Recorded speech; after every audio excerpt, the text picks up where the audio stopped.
we'll get started here. I want to welcome everybody to our June meeting. Welcome Bert Dunkerly, who's going to be talking about Dunkerly, excuse me, I'm sorry, Bert, of the surrender of the Civil War. But what I'd like to do to start off, we get everybody please stand and do the pledge. Hey, Joe, would you lead us in the pledge? All right. I pledge allegiance to the flag of the United States of America and to the republic for which it stands, one nation, under God, indivisible, with liberty and justice for all. All right. Thank you, Joe. Okay, to get started, I got to jump here. First, I want to just let everybody know that if they didn't get the word, Frank Rowe, who passed away, he was really, really big into a lot of Civil War roundtables. He was very active in the Hershey Roundtable, also in the Vietnam Roundtable. And like I said, he passed away this last May. So just want to give a shout out to him and condolences to his family, because he was quite a character, but he was very active. And most of the Vietnam Roundtable guys that have a Vietnam veterans hat, they could thank Frank for it. Good man. He was a great man, quite a character. Okay, just a quick thing on the roundtable. Like say, if you put your audio to mute.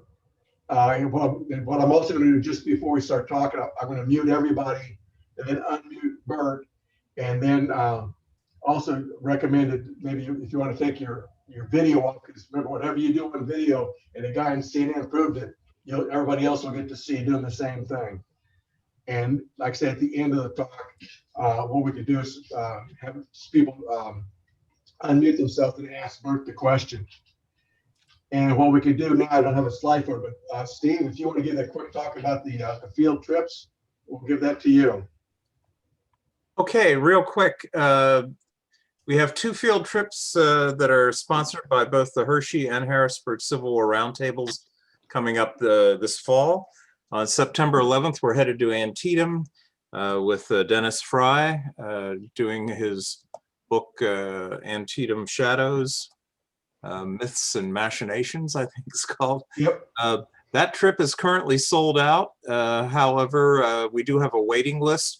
There's currently one person on the waiting list. I confirmed that with Norm earlier today. And usually when we book a trip this far out in advance, several people drop off for one reason or another. So if other people are interested in going on the Antietam trip on Saturday, the 11th of September, we've got one of the great guides in the business, Dennis Fry. Just call Norm or email him, and he'll be happy to put you on the waiting list. You don't have to send any money. Just let him know you want to be on the waiting list. And waiting list is first come, first serve. So whoever calls him first, like the one woman who's called him already, she's number one on the list. Somebody falls off, she gets the next seat, and we'll work it that way. So yes, he's got his phone up there. Now, the second trip of the fall is not filled up yet. That's good news.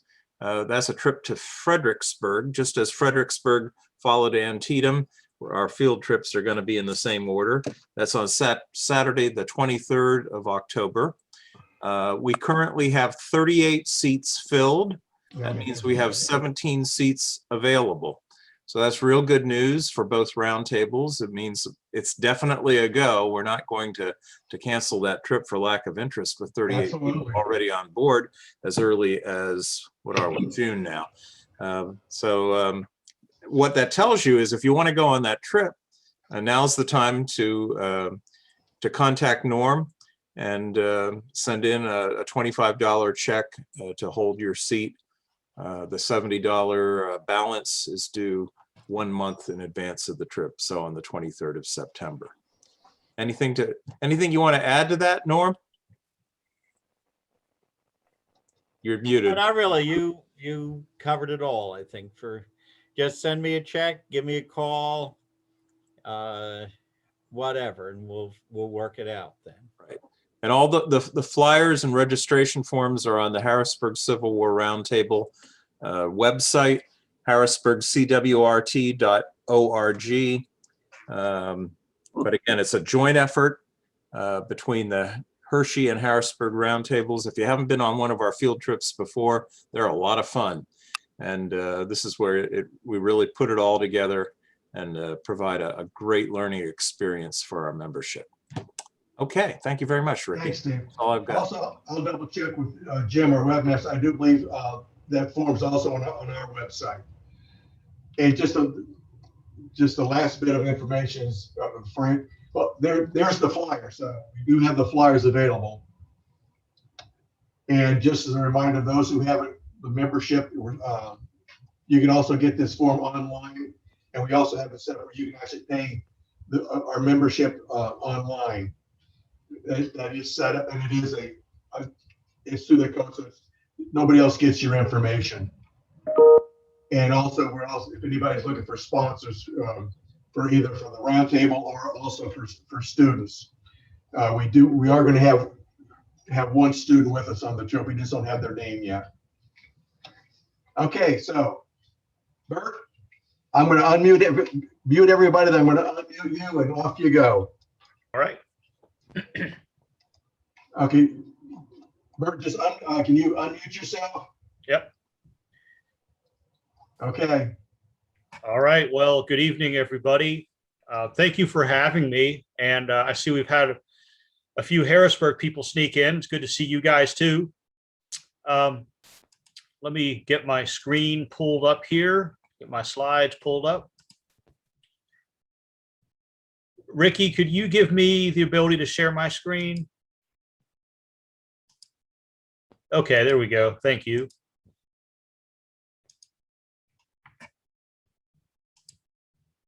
All right, so tonight we'll talk about the end of the war. And honestly, I think this is a fascinating topic that just doesn't get a lot of attention.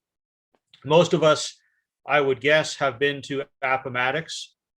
And I would guess a few of you may have been to the Bennett place in North Carolina. All right, I see some hands, but I doubt anybody has been to the Mclean House in Alabama.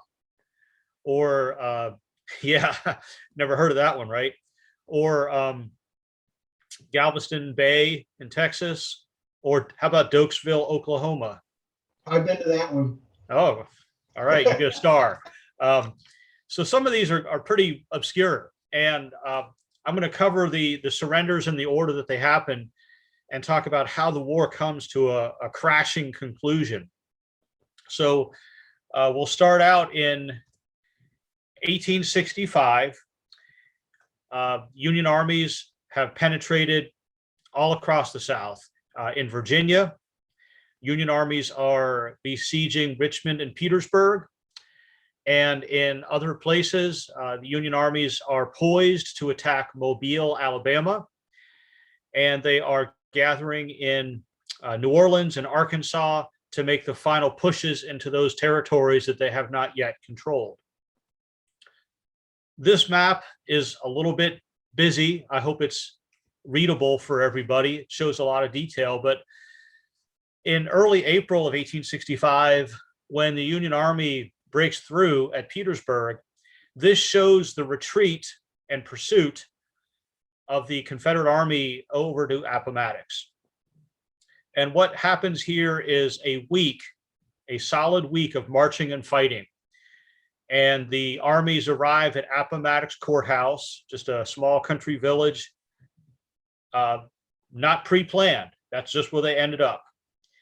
Actually, Lee is hoping to bring the Army of Northern Virginia down to North Carolina, where he can reunite with the other Confederate Army, the Army of Tennessee, under General Johnston. The Army of Tennessee is near Raleigh, and they are facing Union forces under General Sherman, who has marched up from Savannah into the Carolinas. So that's the big picture. And what this map shows you, and I know you probably can't make out all the details, but the Confederates are moving west, but they're trying to go south. And every time they try to make that turn, Union forces block them. And so we have skirmishes and battles every day. And by the time the Army gets to Appomattox, the Confederates are pretty worn out. They've taken a lot of casualties. We have fighting at a place called Sailor's Creek, which is the largest battle of the Appomattox campaign, and about 8,000 men are captured that day. It's a bad day for the Army. And by the time the Confederates arrive at Appomattox Courthouse, units are mixed up, commanders are missing. It's just really chaos. And they find themselves surrounded. So here's a map that shows the positions at Appomattox, the Confederates in gray and Union forces in black. And what you don't see is that to the north, on the other side, beyond the map edge, is the rest of the Army of the Potomac. So on the morning of April 9th, the Confederates are going to launch an attack to break out. Their intention is to break out to the west and continue this movement towards North Carolina. But Union forces arrive with reinforcements, and the attack has started early in the morning. Within an hour or so, it's over, and Lee realizes his army is trapped. And so that very afternoon, the same day as the final battle, and you may not have even known there was a battle of Appomattox Courthouse, but that very afternoon around 1:30, Lee and Grant are going to meet in the Mclean House. Now, a couple things I just want to address about Appomattox. It's a place with a lot of myths. And one of them is that the surrender took place in the courthouse. Appomattox was the county seat, and that's the reconstructed courthouse there in the center, but it did not happen there. It happened in a private home, the Mclean family house. A lot of people ask or wonder, well, who was the last casualty? And the honest answer is we don't know, but it could be this young man on the left. That's 18-year-old Private William Montgomery from Pittsburgh in it's the 114th Pennsylvania, hit by a Confederate artillery shell near the close of the fighting. A legend that grew up after the surrender was that Lee and Grant met in an apple orchard outside of the village. And I won't get into the details of how that rumor got started, but it grew and took hold. And so after the surrender was over, Union troops chopped up this poor apple orchard for souvenirs. And that's what you see in the bottom right. And even today, you'll see, advertised in antique shops or Civil War militaria stores, pieces of the apple orchard or the apple tree where Lee and Grant met. Didn't happen. So they met in the parlor of the Mclean House, and this is probably one of the most accurate paintings we have of that scene. And we could do a whole talk on this, but just real briefly, Lee and his aide Charles Marshall, who's on the far left, are the only two Confederates. The rest are Union officers. You see Grant there, very prominent in the center. Also in the room is Robert Lincoln, son of the president. It's on Grant's staff. The meeting is very straightforward. They agree to the terms fairly easily. The Confederates are going to be free to go home. They're going to be paroled. They're going to turn in their weapons and military equipment. And that's pretty much it. Now, the Mclean House today that you see on the left is reconstructed. That's the original house on the right. And, the meeting takes only about an hour, maybe an hour and a half. The Mclean House is going to suffer. After the war, a group of investors bought it, and their intention was to tear it down and take it to the Chicago World's Fair and build it back and put it on display. And that kind of thing was often done late 1800s, early 1900s. That was the era of these, big World's Fairs and expositions.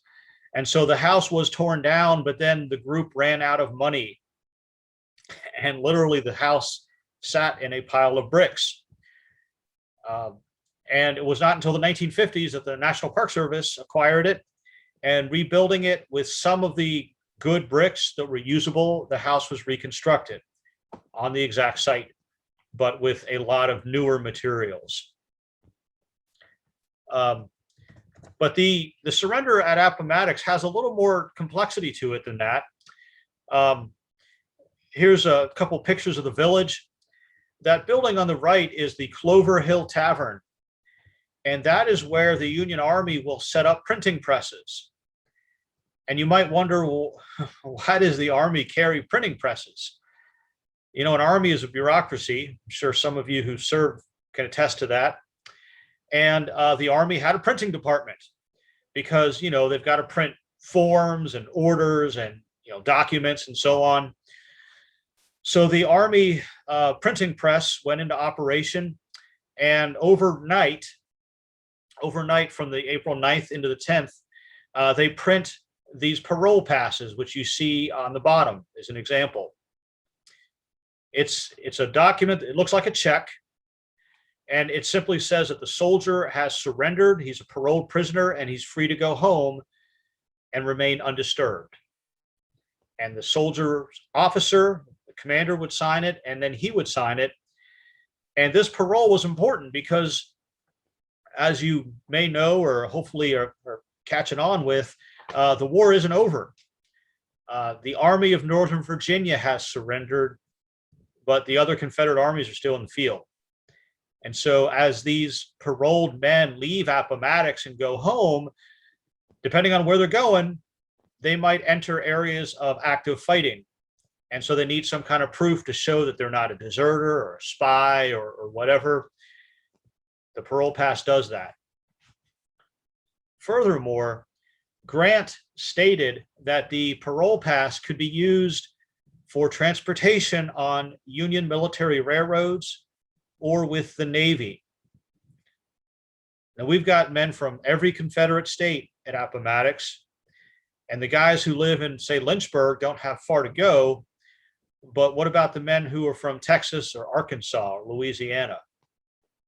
Well, most of them are going to go from Appomattox to Norfolk and get on Navy steamers and ride around the Gulf Coast to get home. And a lot of men who live in the Carolinas or the Deep South, Georgia, they'll use, where they're operable, military railroads to get home. And in addition, this pass could be used for drawing rations. So a soldier could show up at a Union Army supply depot, present his pass, and he could draw rations just like a Union soldier. Because Grant knew these men had no way to get home and no food for the journey. And Lee expressed gratitude for this. So the paroles are very important. And what you see are some stamps on this pass. Those are where this particular soldier would have checked in at a Union supply depot or gotten a ride along the railroad. So after April, the surrender is April 9th. Final battle, surrender meeting is April 9th. But there's going to be a lot of ceremony and procedure over the next couple of days. For the next 3 days, the actual surrender will take place. Lee and Grant met and agreed on the terms on the 9th. And what they furthermore agreed to was that on the next 3 days, the various branches of the Army would formally surrender. So on April 10th, the Confederate cavalry, and there wasn't much left of them, is going to meet with the Union cavalry and formally surrender their weapons. The men can keep their personal horses. On April 11th, Confederate artillery will surrender their guns. And they had plenty of artillery. They did have a lot of artillery with them. And those guns will be formally parked and turned over to Union officers. But probably the most dramatic and famous part of this surrender process is April 12th. And that is the day the Confederate infantry surrenders. And what we have are Union troops lined up along the road through the village of Appomattox Courthouse. And the Confederates will march in one division at a time and stop and turn to face the Union troops and stack their weapons on the road. They will also surrender, all of their military equipment. That was part of the agreement. So that means battle flags, their cartridge boxes, their bayonets, musical instruments, because they're used for communication on the battlefield. This process was very powerful. A lot of Union and Confederate troops recognized each other from the various battles that they fought. And the process took 7 hours. And at the end of the day, the Union troops would just take all those rifles and stack them behind them because they were going to take all that equipment with them. Side note, very fascinating. A lot of Confederate units did not surrender their flags. They hid them. There's accounts of men hiding them under their jackets and walking home with them. Sometimes a unit would cut them up and divide the pieces among the men. Again, there's lots of details we could go into further. How many men were surrendered at Appomattox? 28,231. How do we know that? Because there were 28,231 parole passes printed. So we have the exact number. Appomattox will be the smallest of the surrenders. It's the first surrender. It's the best known surrender. It's the surrender with the two commanding generals. It's the only surrender in which both armies are present, all of them. It's the only surrender in which there was a final battle. And it's the only surrender in which there's this very formal surrender ceremony. Procedure and process are followed. The rest of the surrenders are going to be very different. They're all going to be different, but Appomattox is really unique in that respect. Not all the Confederates were surrendered at Appomattox. A few got away, actually, to Lynchburg, which is not too far. A lot of the Confederate cavalry was able to get away before they were surrounded. And this is a monument on the old fairgrounds in Lynchburg, where the Confederate cavalry disbanded. They heard about the surrender, nothing else they can do, so they decided they're just going to go home. And ironically, some of that cavalry had been organized on this very fairgrounds 4 years earlier, in April 1861. Now, while these events are unfolding, Appomattox and the next surrender that I'll talk about in North Carolina, Jefferson Davis and his cabinet are making their way south. They first go to Danville, near the North Carolina border, and they're out of touch with Lee. There's no telegraph connecting the Army and Davis, so he doesn't know what's going on with Lee. And Davis and his party will move down through the Carolinas, through Greensboro to Charlotte, and eventually down into southern Georgia. Davis's plan is to make it to Texas, where he wants to continue the war. Along the way, in Charlotte, he hears about the surrender at Appomattox, and he'll hear about what's going on with Johnston's army in North Carolina. But Davis's plan is to continue the war, and he's captured on May 11th, southern Georgia, and he will be imprisoned at Fort Monroe in Virginia. So, Davis is kind of out of touch. There's no way for him to communicate with his officers, but he's just getting updates as he can. The Confederate government's collapsed. Cabinet members are breaking off to go home. Congressmen and other government leaders are either have been arrested or have again fled, some trying to get out of the country. some just going home to settle their affairs. So the government is kaput. So what's happening in North Carolina? Well, the Army of Tennessee under General Joseph Johnston is initially near Raleigh, and they're facing General Sherman and his Union forces. The Army of Tennessee is going to pull back to the west, and this map shows you the area that they concentrate in around Greensboro. And if you've ever driven Interstate 85, which runs kind of southwest across North Carolina, this is the area that you would have come through. This surrender is much less well known. Johnston breaks his army up into these camps around Greensboro, and Sherman enters Raleigh and stops. So the two armies are about 50 miles apart. When the Confederates first arrive here, they don't know what's happening elsewhere. But soon after they establish their camps, these soldiers start walking through with pieces of paper saying that they've been paroled at Appomattox and are going home. So what do you think the impact of that on the morale of these troops is?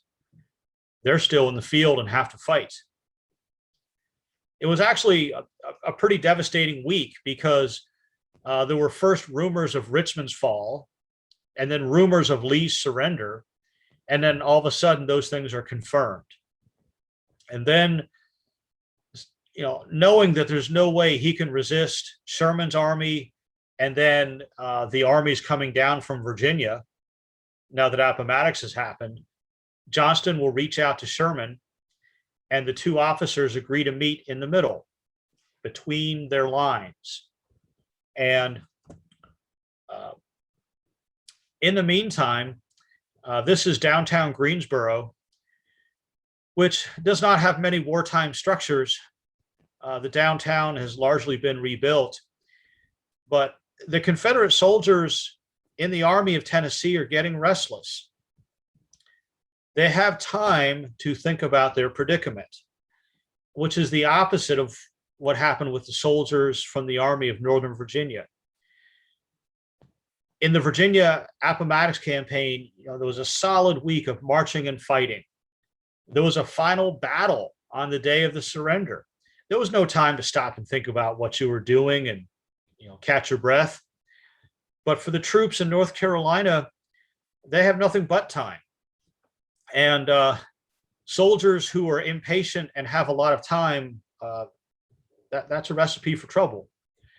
And here in Greensboro, the city had several warehouses full of supplies, and troops will start to get drunk and loot and break into the warehouses and riot. And it gets to the point where Johnston has to bring in other troops to restore order against the troops who are causing the disturbances. And here in downtown Greensboro, some of the last shots fired by these Confederates are at other Confederates. They disperse the troops who are rioting, push them physically out of downtown. So Johnston knows his army is not going to stay together. The men are starting to desert, and not one or two, 20 or 50 at a time with their weapons. So the situation is very quickly spiraling out of control. So for all those reasons, Johnston reaches out to Sherman. And this is the Bennett House, which is a historic site in North Carolina. We have Johnston on the left, Sherman on the right, and that's John C. Breckinridge in the middle, the Confederate Secretary of War, also Confederate general. He wants to join the negotiations too. So the men meet on April 18th. And the first thing that happens is that Sherman pulls out a telegram and hands it to Johnston. Johnston reads it, and you can see the perspiration starting and the stress building in him. that telegram said that Lincoln has been assassinated.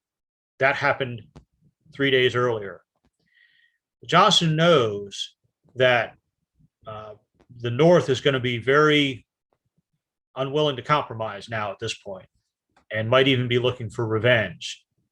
Most people understood that Lincoln would have been, I don't want to say easy on the South, but he would have been reasonable to work with. But now radicals have taken over the government. So we've got to get that out of the way first. Well, Johnson and Sherman and Breckinridge agree that they want to just end the war, end the whole thing. It's gone on too long. There's no more reason for anybody to die.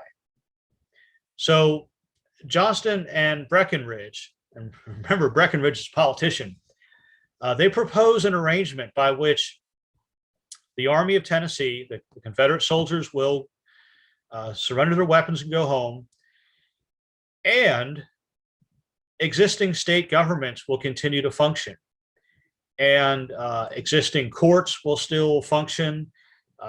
State governors will remain in place. Basically, everybody goes home like nothing ever happened. Well, Sherman agrees to this. He sees it as an expedient way to end the war. And they agree to the terms. The two officers go back to their two armies. Again, they're 50 miles apart.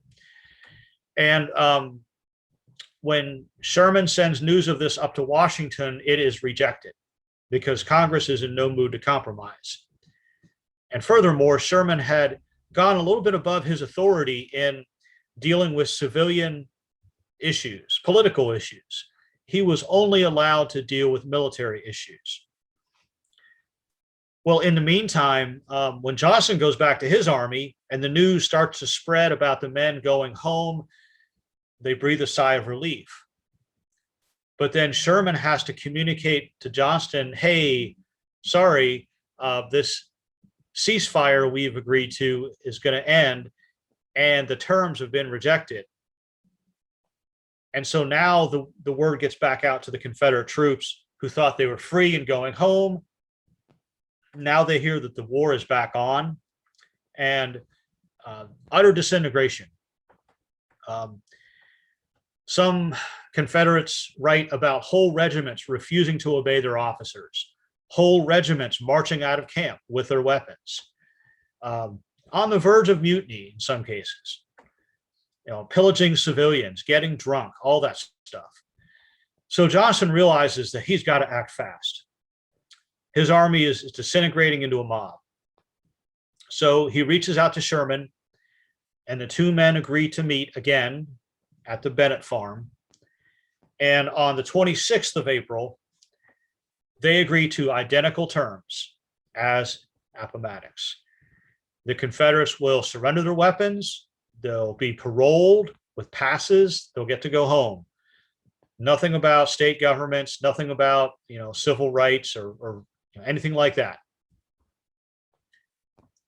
Now, the Bennett place is a wonderful historic site. It's not the original house. The original house was lost in a fire after the war. So if you go there, you're going to see a reconstruction, which is great, but it's not the original site.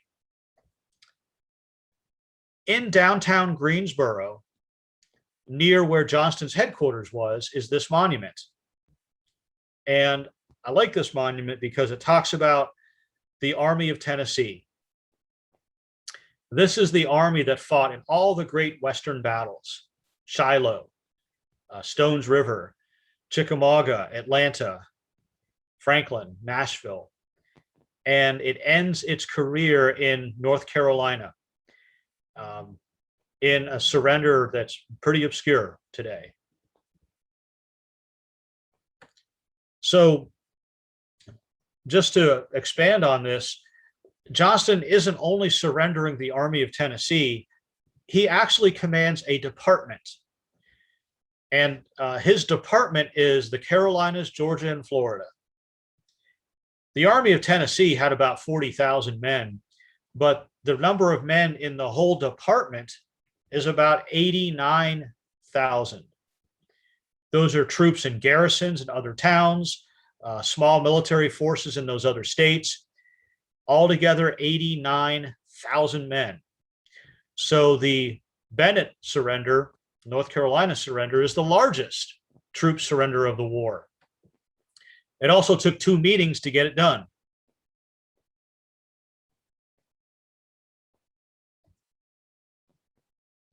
Next, let's move to the Deep South.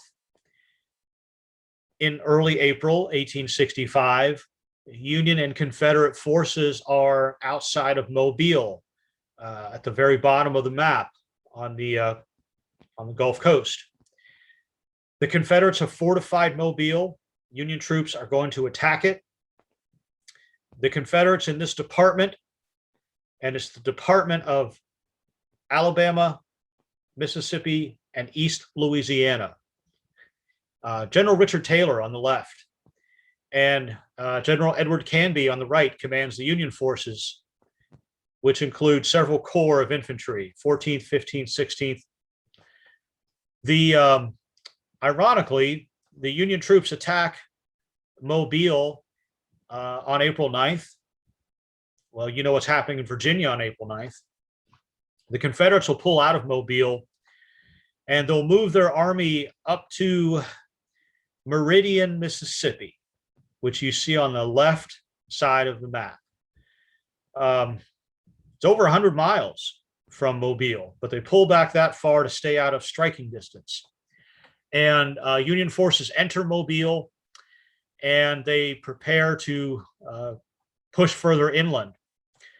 News arrives of what's happened in Virginia and North Carolina.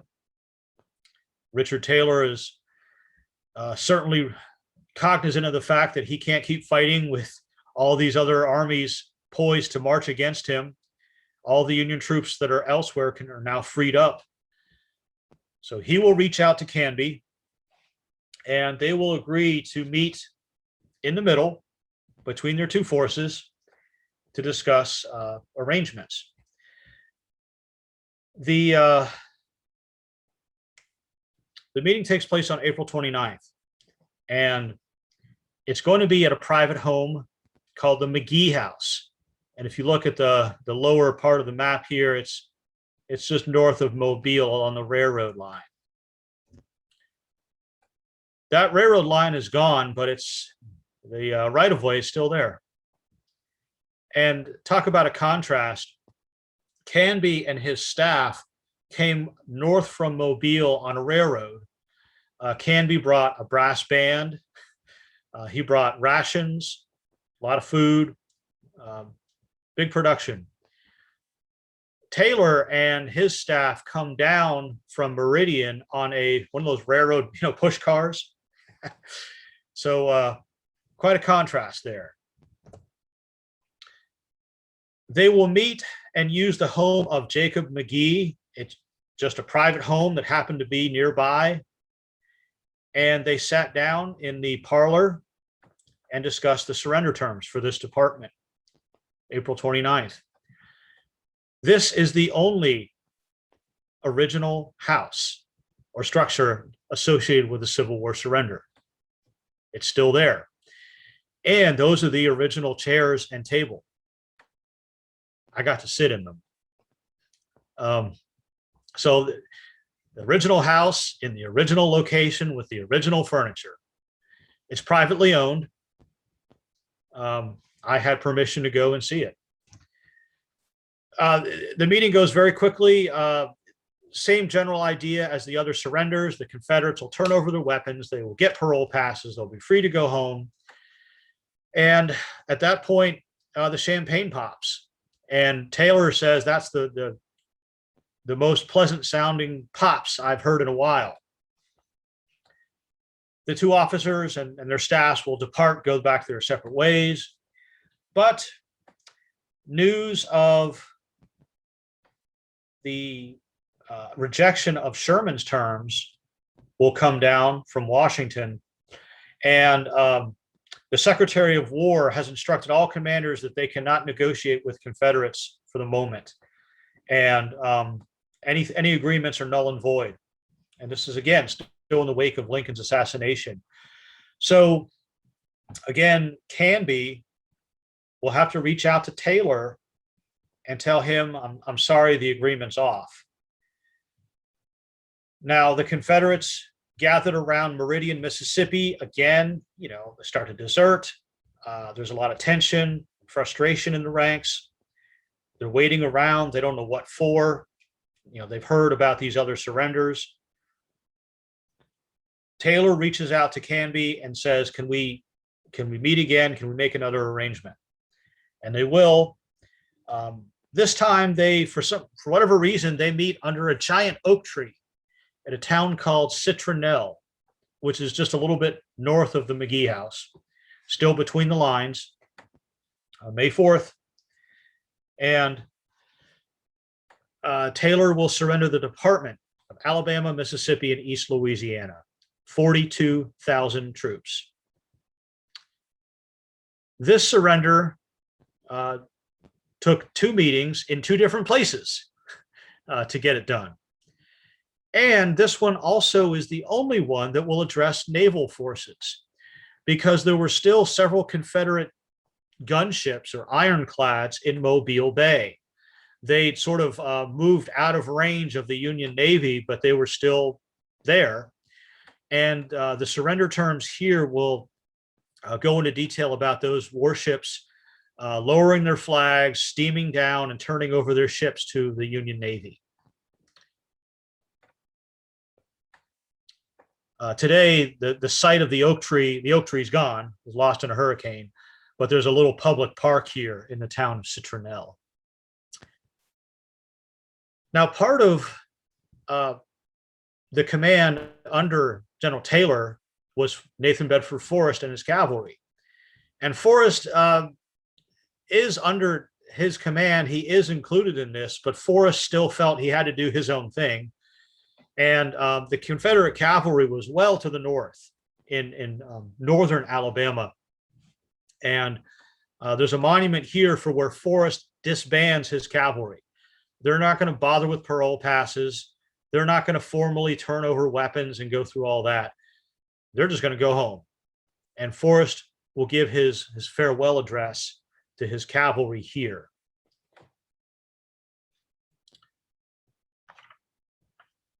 So let's keep moving west. The largest geographic department in the Confederacy is the Trans-Mississippi. And in April 1865, we have the Confederate forces under General Smith. Of course, I forget his name right now. General Smith, there on the left. General Simon B. Buckner, his second in command, on the lower left. General Edward Canby also commands the Union forces in this department. He'll be the only Union general to oversee 2 surrenders. But his second in command is General Peter Osterhaus, who you see on the right. Kirby Smith. This department was really isolated. It had been for a while. It was almost its own little empire. It was cut off from the rest of the Confederacy. The Mississippi was under Union control. Troops were not going back and forth. Supplies were not going back and forth. It was probably the best supplied department of the Confederacy because supplies could come in through Mexico and up through Texas. So Smith really is kind of running his own little empire here. When April dawns, the Confederate forces are gathered around Mansfield, which is in the western part of Louisiana over here. And Union forces are in New Orleans. They're also up here near Memphis. They hear about what's going on in other places. They hear about these other surrenders. They hear about the fall of Richmond. Smith thinks he can hold out. He's well supplied. He has a lot of troops. It's going to take time for Union forces to move all their resources down to the Trans-Mississippi. But things are going to move against him. Smith will move the army to Shreveport up here in the corner of Louisiana. Most of these troops are from 4 states, Missouri, Arkansas, Louisiana, and Texas. And probably about 50, 60,000 Confederate troops. Well, the first thing that happens in mid-April, the governors of these 4 Confederate states, Missouri, Arkansas, Louisiana, and Texas, the governors meet in Marshall over here in East Texas. And the governors decide, you know, they've heard about what's going on elsewhere. They don't see a future continuation of the war. You know, they don't see this going anywhere. So they basically create a proclamation to Smith telling him, go to the Union forces, make the best terms you can, disband the army, send everybody home, stop the fighting. And by the way, we want to keep the existing state governments functioning. Politicians for you, right? They want to end the war. But they want to do it on their terms, and they want to do it in a way that's painless and just go back to status quo. Well, Smith just ignores that. He feels he doesn't need to negotiate anything. But he does feel he needs to move the army a little bit further away from Union forces to keep it out of danger. So Smith is going to go from Shreveport to Marshall to prepare for the army to follow him and move in that direction. But in the meantime, rumors about these other surrenders have arrived. The men are getting restless. You know, most of Missouri has been overrun, and the Missouri troops are kind of refugees. A lot of Arkansas has been overrun. So those men know that their homes and families are under Union occupation. And men start to desert. They start to get drunk. They start to riot. They start to disobey their officers. They're leaving with weapons in hand. It's a dangerous situation there in Shreveport. And it's really getting out of hand. And General Buckner, there on the lower left, realizes that they need to do something. So with Smith temporarily gone, Buckner, second in command, will go down to New Orleans, and he will meet with General Osterhaus, because Canby isn't physically there right now. And they will agree to a ceasefire and an initial surrender. But Smith is the commander, and he's the one who's going to have to sign for it.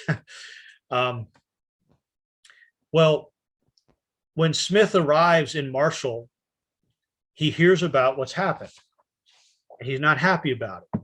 And I'd like to read you his address to the soldiers and officers of the army. The day after I refused the demand of the federal government to surrender, I ordered the Missouri, Arkansas, Louisiana troops to follow me. And then he says, I am left a commander without an army, a general without troops. You've made your choice. It was unwise and unpatriotic, but it is final.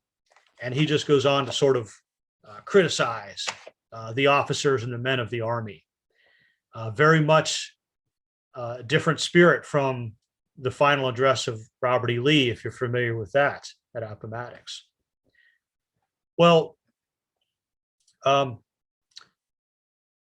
Buckner and Osterhaus met in the St. Charles Hotel in downtown New Orleans, and there it is on the left.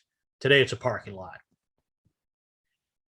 But like I said, that was just a preliminary agreement. There has to be a final surrender signed. And so Smith reluctantly, his hand's been forced. He doesn't have a choice. The men are deserting. The officers have already, made the arrangements. So Smith agrees to go down to Galveston in Texas and meet with Canby and Osterhaus. And that is going to take place on June 2nd. June. We're all the way into June now. And that's going to be on board the USS Jackson. There it is. the only surrender to take place in 2 different states, and the only surrender to take place on board a ship. And there's nothing really today in Galveston to commemorate this, except for that rusty historic marker you see. Unfortunately, but June 2nd, Smith will formally surrender the Trans-Mississippi Department. It's going to be about 60,000 troops, most of them in Louisiana, but all the troops in his department are included in that. Ironically, the very same day, a ship will pull into Galveston with the Texas Brigade from the Army of Northern Virginia. The men who got a free ride from the Navy, they arrived the same day. We're not done. There's just a few more things to cover. General Jeff Thompson commanded the Confederate troops in Arkansas. Now, technically, they're covered by this surrender, but Thompson likes to do things his way. He commands about 8,000 troops in central Arkansas, and they're spread out in 2 different areas. Union forces will reach out to him. He refuses to listen to them until he wants to actually see a copy of the Appomattox surrender terms. You know, he wants to physically see it, and they're able to produce that and let him see it. And the initial meeting takes place at a place called Chalk Bluff there in Arkansas.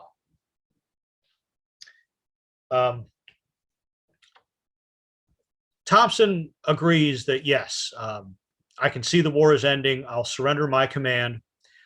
Again, there's no Union troops present, just like in the last couple of surrenders. No Union troops are present. This is all done by negotiation. Thompson will go to the town of Jacksonport, which is a riverboat town known for its shipping. And he will tell all of his troops to gather at Jacksonport. A group of Union officers will arrive. They're actually under the command of General John Pope. You might remember from 2nd Manassas fame, headquarters in the saddle, that guy. He's been shuffled around, and he's commanding the Union troops in Arkansas at this point. Well, Thompson agrees to surrender the troops. Same terms as before. The men are paroled. They'll turn over their equipment. They will be free to go home. But Thompson had been very unhappy with his command. He felt that his men had not been fighting hard enough in the last couple of months of the war. He felt that their heart wasn't in it. They weren't doing enough for the cause. And with his men gathered on shore, Thompson will address the troops from the deck of a riverboat. So remember, Thompson's on the boat and his men are on shore. And this is his farewell address to his troops. Many of the 8,000 men I now see around me, very many of you, have been skulking for the last 3 years in the swamps. He goes on to criticize them, and he ends with this. Let me find it here. I warn those of you who have been nothing but sneaking, cowardly jayhawkers, cutthroats, and thieves that a just retribution awaits you. And I hope to God that the federal authorities will hang you wherever and whenever they find you. And with that, he walked onto the shore through the crowd of Confederate troops, who by this point are yelling obscenities back at him. And so this devolves into a shouting match between Thompson and his soldiers. Very different sentiment than what you saw going on at Appomattox. But Thompson gets out with his life, and the men are paroled and will go home. We're not done yet. One more. We can't forget about the Native Americans. And just to go back to the map real quick, Oklahoma was not a state yet. It was Indian territory. This land had been reserved for Native Americans.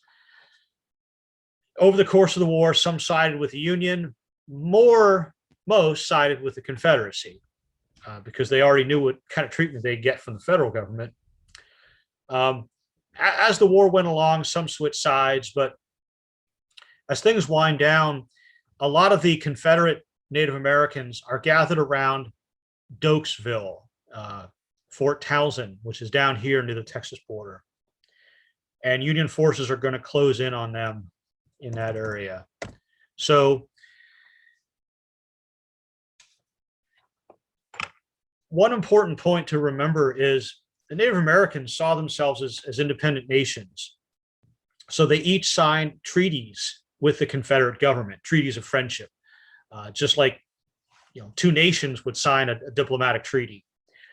So what the Native Americans are going to do is they will renounce their treaties with the Confederacy and reestablish treaties with the United States. And that's going to happen in mid-June of 1865. Peter Pilchin on the upper left with the Choctaw on June 19th. And Stan Wadey, who's a Confederate general, Cherokee, on the lower left. Wadey is June 23rd. And the Union officer, the guy who happens to be there is Colonel Asa Matthews, a lowly colonel. He is the one who just happens to be there at Fort Townsend when the Native Americans come in to do this. Today, it's a historic site with a couple historic markers there. The very last are the Chickasaw on July 14th. And there's no surrender ceremony. There's no turning over of weapons. The Native Americans renegotiate treaties. Those treaties are actually ratified in September by Congress, and the fighting ends, and they go back to their reservations. So the war fizzles out in other places too. This marker in the upper left is for supposedly what they call the last shot, May 8th in Western North Carolina between small forces. Probably not the last shot, but there's a marker for it there. And across the Carolinas, in North and South Carolina, there's a couple last Confederate cabinet meetings. It depends on what you call a meeting. By the time it's down to the end, I think there's only one cabinet member left with Davis.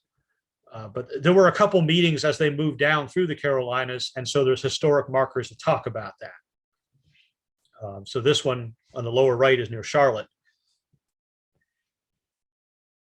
So what we have is the war just gradually winding down across the South that summer, and Union forces moving in, physically occupying the territory, establishing martial law, disarming Confederates, setting up law and order, essentially, and all the chaos that goes with the social upheaval, freed slaves, the former Confederates. It's a very confusing and tense time. But just to recap, the surrenders. The most famous is Appomattox. It's also the smallest. It's the first. 2 commanding generals from each side. It's the only surrender that took one meeting. There was a final battle. The only one with a final battle, the only one where both armies were there, and the only one with a formal surrender ceremony. In North Carolina, we have 2 meetings in the same place, and the 2 armies are separated. In Alabama, 2 meetings in 2 different places. Again, the 2 armies are 100 miles apart. We have naval forces included in that surrender. For the Trans-Mississippi, we have 2 surrenders in 2 different states. The final surrender meeting takes place on board a ship in Galveston Harbor. We have Jeff Thompson and his eloquence in Arkansas in mid-May, and June and July, the Native Americans in Indian Territory. Fascinating stories. And I know I ran through a lot of this quickly, but it's a lot to cover. But a lot of great stories that are just not well known. So I hope you appreciate the ending of the war a little better now.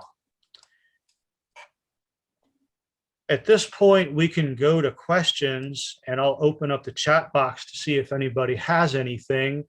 You can either put it there or you can just call out. I'll try to answer. Yeah, Bert, Steve Smith here. Good to see you again. Hey, Steve. Just couldn't help but thinking as you were talking about Galveston, Texas. Earlier today, American history was made when the president created Juneteenth as a national holiday with broad bilateral support in Congress. And they, as they were signing that into law, he mentioned that this was all based on a ship coming into Galveston, Texas, same place this Texas Brigade arrived that you just mentioned. And that's when they announced to the enslaved people of Texas that they'd actually been freed 2 years earlier. They just didn't know about it yet. And that's the origin of this new national holiday. I wondered if you could elaborate on that at all, or talk about Sure. the sequencing of it, how it impacted, whether it was impacted at all by the surrenders, or whether there's any connection between the two. Yeah, well, that's a great connection with what happened today. The Union forces had not occupied much of Texas. They had a little foothold down near the Rio Grande, Brownsville, but Texas had largely not been invaded yet. It was really big, and they're just, Texas was a very small state in terms of population and resources. So there was no need to really invade and occupy Texas during the war. But with the war ending, yes. So Canby and Osterhaus and their staffs meet with Smith on June 2nd in Galveston Harbor. And then following that, Union troops will arrive to physically occupy the state. And so it's on June 19th that General Granger issues the news. And the thing about the Emancipation Proclamation, it applied to where it couldn't be enforced. It was written so that areas in rebellion to the United States are where this law goes into effect, because Lincoln is trying to say the Confederate government's illegitimate and I still have authority in these areas. So I can issue an order that I can't even enforce. So, most of the South was not affected by the Emancipation Proclamation until Union troops physically show up and can enforce it. So yeah, great connection with today. Question, Bert. Yeah. These were all military surrenders. When they picked up Davis and part of his cabinet, was there any kind of a procedure to surrender the government? Or did the U.S. government not recognize all of that happened over the last 4.5 years and just sort of swept it under the table and threw them in Fort Monroe? That's a good question, and I didn't address that. But yeah, there is no formal end to the Civil War. You all probably knew that. But no, the United States government did not recognize the Confederacy as a legitimate government. It was called a rebellion, the War of the Rebellion. And the Confederate government had collapsed anyway, so there was no one to negotiate. So when Davis is captured, yeah, he's taken under guard and ends up in Fort Monroe for a while. But there's no final, diplomatic settlement of anything. President Andrew Johnson that summer will declare resistance at an end, meaning the rebellion is officially over, it's been crushed. But there's no peace treaty or anything like that. Thanks, Bert. Hey, great job. Don't we all wonder where all that Confederate gold ended up? Thank you. I see there's a question in the chat. Do you know how they handled prisoners at the camps? Yes. So, as the war went on, Confederates who were captured are sent to northern prison camps, places like Johnson's Island in Ohio and Fort Delaware in Delaware, and Elmira, New York, and others. They will be held through the summer and eventually released late in the summer. And it's just a matter of luck or bad luck. The Confederates who were captured on the way to Appomattox, like in those battles at Sailor's Creek and those small final battles, they're put into the system. So they're put on trains and they're on their way to prison camp. The guys who made it to Appomattox get to go home right away.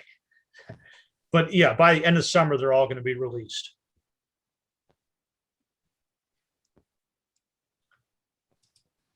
Anybody else? Any other, Jeremy? Go ahead, unmute yourself, Jeremy.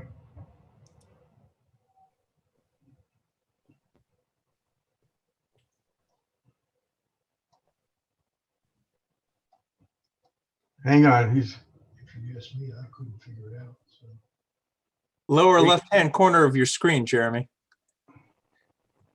Or if you can type it in the chat. There you Okay. There. Go ahead, Jeremy. I was reading a while ago a story. Maybe you could corroborate about one of the last battles in Galveston was actually a Confederate officer who had bombarded a ship. And one of the things that talked about in the story was he held his son, who was a dying Federal lieutenant, on the ship, which was tragically one of the last battles in the Civil War. I was wondering if you have anything to corroborate that, or if you've heard that story before. No, I haven't. Had not heard of that. Yeah, but thank That you. actually, I've heard that twice. There was one in Virginia, a father and son, and then one in Texas with a father and son as well. That I can't remember where I read it, but I was just wondering if you could corroborate or you heard anything. But that's my only question. Thank you. Yeah, don't know about that one. But I mean, we all know there were lots of brothers, fathers and sons, uncles, whatever. Several families split by this. I can't remember. I think I remember when I went to Pea Ridge, the battlefield of Pea Ridge, Arkansas. I think that's where that story came from, but I'm not entirely sure where I remembered it at. Thank you. Thanks. Okay, anybody else have any questions or for Bert?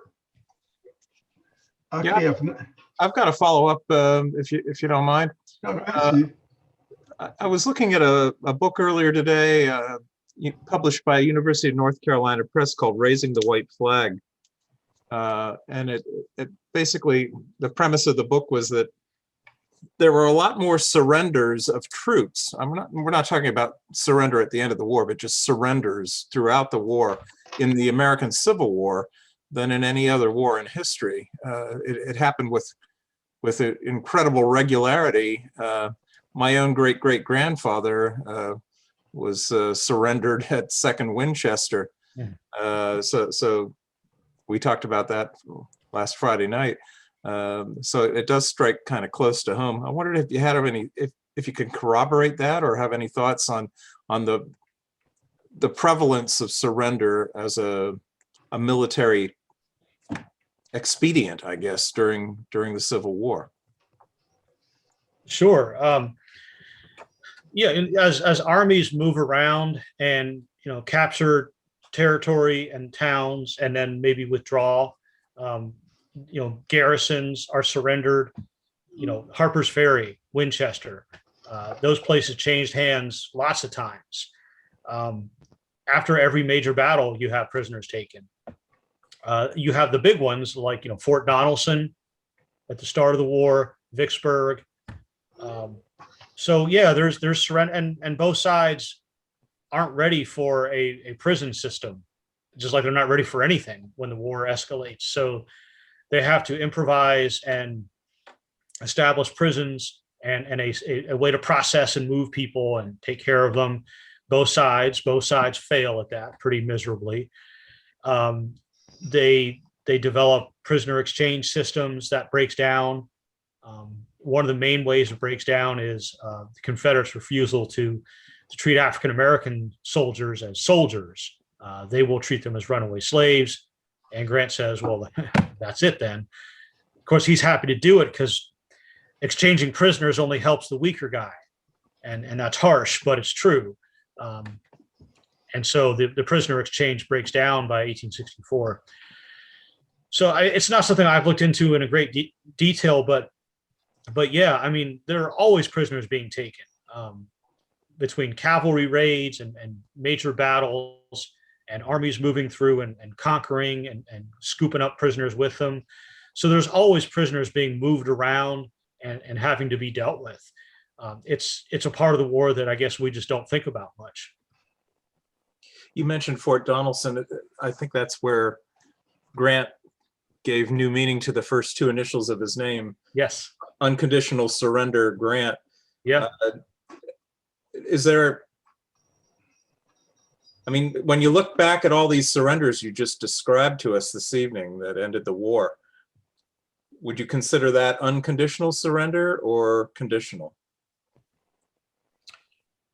It's at Fort Donelson. Yeah, that's No, I'm unconditional. talking about the 5 or 6 surrenders you described this evening. Did they hold true to Grant's ironclad unconditional surrender demand, or did they finally, in the final analysis, kind of make it conditional upon going home and not causing any more trouble? What's changed is that the war is ending, and that's obvious. And Lincoln, who had met with Grant and Sherman just a week or so before he was shot, Lincoln said, I want to end this quickly, but I want to end this, humanely. And Lincoln emphasized that he wanted the Confederate soldiers to go home.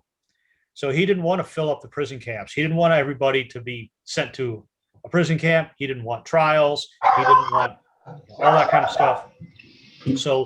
So Grant's instructions from Lincoln, his boss, are to end the war as expediently as possible, but in a manner in which will not, cause lingering tension and bitterness. And the easiest way to do that is to send them home. So I think the situation is different. But even furthermore, Grant gives some concessions. Lee asked for his men to keep their horses. Lee asked for his officers to keep their sidearms, their personal swords, their personal pistols. Those are personal items. They're not issued by the military. It's their personal stuff. And, the issuing of rations and parole passes and transportation home, that's all Grant. And I don't think Grant gets enough credit. The man certainly knew what he was doing and saw this as a way to start some goodwill in a very difficult time. So I hope that helps. That's great, Bert. Thanks so much. I had an ancestor captured too, Second Manassas. But just to show the variety of situations, within 3 days he was exchanged. He never even left. He was only taken to Alexandria. He was only taken about 20 miles from the battlefield before he was exchanged. He didn't go through a prison. He didn't go through the whole process. I think the Confederates were just trying to quickly get rid of these guys before they invaded Maryland. They didn't want to deal with prisoners at that time. So it all depended. Okay, anybody else have any questions, comments? Okay, that's fantastic. We really appreciated it. Just let everybody know, a quiet mute hand clap. And we're gonna be working one of these days. We're gonna get you here. We're gonna pick you in the summertime so there's no snow. Yeah. And again, like we tried to do, like we originally did, is do a combination at least with Harrisburg and Hershey. Like I say, my goal would be eventually do a four for you, like Hershey, Harrisburg, the museum, and then Camp Curtin, because each meets on a different day. But if we can do it in one shot, I think it'd be fantastic. You've got plenty of topics to talk about, so it won't be a repeat. Yeah, sure. Okay. Before we close, just again, I want to thank you very much, Bert. We really appreciate it. And next month, we're going to have a Hershey's own give a talk. He's talked to us before. Kevin Walker, who's now in charge of the Shenandoah Valley Preservation. And he's going to be talking about the Battle of New Market, the battle beyond the legend. So we're looking forward to that because we've had Kevin. He does excellent talks too. So again, I want to thank you, Bert, for coming up, coming all the way up here through the internet. And we hope to see you in the future. If anybody goes down to Richmond, stop by and say hello to Bert.